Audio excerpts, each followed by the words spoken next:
أعوذ بالله من الشيطان الرجيم. بسم الله الرحمن الرحيم. يا أيها الذين آمنوا إذا تداينتم بدين إلى أجل مسمى فاكتبوه وليكتب بينكم كاتب بالعدل. دی آیت مبارکه د ما قبل سره ربط دادی چې مخکې آیتونو کې د سود نه منع وکړلې شوه چې هغه د فساد ذریعه ده او هغه غریب لره غریب تر کوي او سرمایه د یو څو لاسونو په منځ کې محدود کوي چې په دې سره بازار او روزګار چې دی دا د هغې سرکل ودرېږي او انسانانو ته بیا په بنیادي ضروریاتو کې مشکلات جوړېږي. بنیادي ضروریات چې دي دا په مشکل سره حاصلېږي. نو سود چې دا د فساد یو لویه جړله وه د هغې نه منع وکړلی شوه. نو دې آیت کې اوس د حلال روزګار دپاره حکم بیانولی کېږي. نو دا یې د ما قبل سره ربط دی. دا آیت مبارکه چې دی د دې آیت نوم دی آیت مداینه، یعنی د قرض معاملاتو والا آیت مبارکه. په دې آیت مبارکه کې د فقهاو د دې نه 25 مسائل د معاملاتو هغه استنباط کړي دي، راویستلي دي او د بعضو فقهاو په نسبت باندې 33 مسائل د دې نه هغه استنباط کړلی شوي دي. دا د قرآن پاک په آیاتونو کې د ټول نه اوږد آیت دی. تقریبا آیت 2 کم یو رکو دا آیت دی. نو فرمای یا ایها الذین آمنو، اے مومنانو، اذا تداینتم، کله چې تاسو معامله کوئ د یو بل سره د قرضو، بدینن په قرض سره. نو دې کې د قرض معاملې جواز بیان کړلو چې تاسو په قرض باندې په خپل منځ کې معاملات کولی شئ.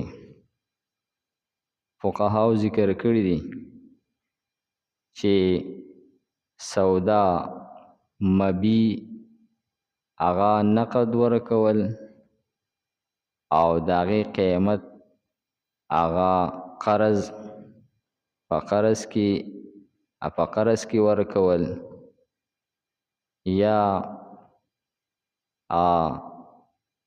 قیمت مخکې اخیستل او سودا وروسته ورکول. دا دواړه طریقې چې دا جایز دي.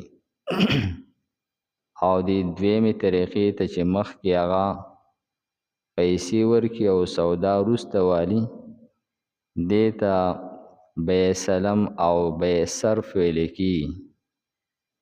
دا دواړه معاملات جایز دي. البته که چېرې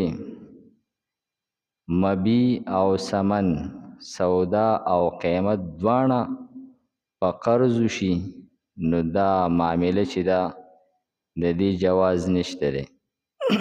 نو فرمایي چې کله تاسو معامله کوي په قرض سره الی اجل مسمى، نو دا به د نیټې متعین پورې کوي. یعنی بس مال دا شی قرض را، نو دا معامله نه ده درست، بلکې یو نیټه چې ده دا به ښودلی کېږي او نیټه چې ده دا به متعین مسما ویلی کېږي، یعنی نوم ایښودل. نو داسې نیټه چې پای کې هغه تعین نه وي، نو هغه نیټه درست نه ده. لکه یو سړی ووایي چې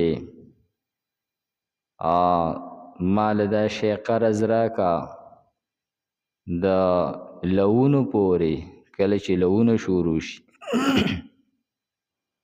نو اوس لونه چې دا تقریبا په دې کې هفته 2 هفتې 3 هفتو پورې فرق راتلی شي. یو کس د میاشت په شروع کې لو شروع کړی، بل کس هفته پس شروع کی، بل پسې په 2 او په 3 هفته پس شروع کوي. نو بیا به د دې دواړو په منځ کې اختلاف جوړیږي. او شریعت چې دی د هغې په اصولو کې د ټول نه اهم اصول دا دی چې داسې معامله چې هغه د اختلاف او د خفګان سبب جوړیږي، نو د هغې نه منع کولی کېږي. لکه څنګه چې سود د دې د وجې نه منع کړلی شوی دی. نو فرمایي چې که یو کس وایي چې د لونو پورې یا د غوبلو پورې، یا چې کله حاجیان واپسي وکړي، نو اوس حاجیان چې واپسي کوي نو څوک هغه د وخته راشي او څوک وروسته راځي. نو دې کې هم تقریبا چې هغه د 10-20 ورځو منځ کې هغه فاصله وي، نو وخت په دې کې متعین کېږي نه. نو فرمایي چې تاسو به نیټه بالکل متعین کوئ، لکه تاریخ ایښودل چې په پلاني تاریخ باندې به دا زه تا ته واپس کوم. نو دا د قرض دپاره د ټول نه هغه اهم شرط دی چې د واپسۍ تاریخ به متعین کولی کېږي. نو فرمایي فاکتبوه، دا بل شرط چې دی نو ذکر کوي د قرض معاملې دپاره چې کله تاسو یو قرض معامله کوئ نو دا تاسو لیکئ او وروسته بیا آیت کې راځي چې په دې کې تاسو سستي مه کوئ که دا وړوکې معاملې او که غټئ، لږې پیسې دي او که ډېرې دي. او که ستا په ذهن کې راځي چې مړه دا به ماته یادي نو دا درست نه ده، بلکې د دې لیکل دي. او دې آیت مبارکه کې وروسته تفصیل را روان دی چې یعنی کومه معامله چې د قرضو د دا خو به خامخا لیکلی کېږي، او چې کله سودا غټه سودا نو هغه به هم لیکلی کېږي.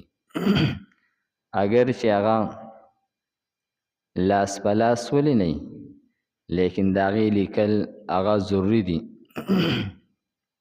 څنګه چې موږ هغه ځمکه اخلو یا یو ګاډی اخلو او هغه ولیکلی شي. نو فرمایي چې تاسو لیکئ دې لره. نو فرمایي چې د دې لیکلو باره کې وفرمیل فاکتبوه، دا امر صیغه ده دا تاسو ولیکئ، او امر د وجوب دپاره راځي، یعنی لیکل واجب دي. دې کې فقهاو وضاحت کړی دی چې کله معامله داسې چې پای کې د فساد د خفګان احتمال یي، نو په صورت کې بیا د هغې لیکل واجب دي. او که فرض کې یو معامله داسې ده چې پای کې د خفګان او د فساد احتمال نشته دی، نو بیا لیکل مستحب دي.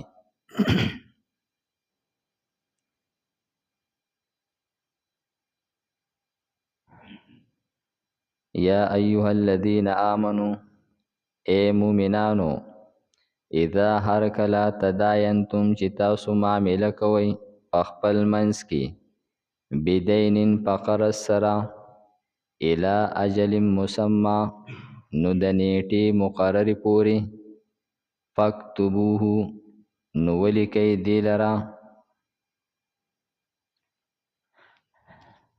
الحمد لله رب العالمين والعاقبة للمتقين والصلاة والسلام على خير خلق محمد وآله وأصحابه أجمعين.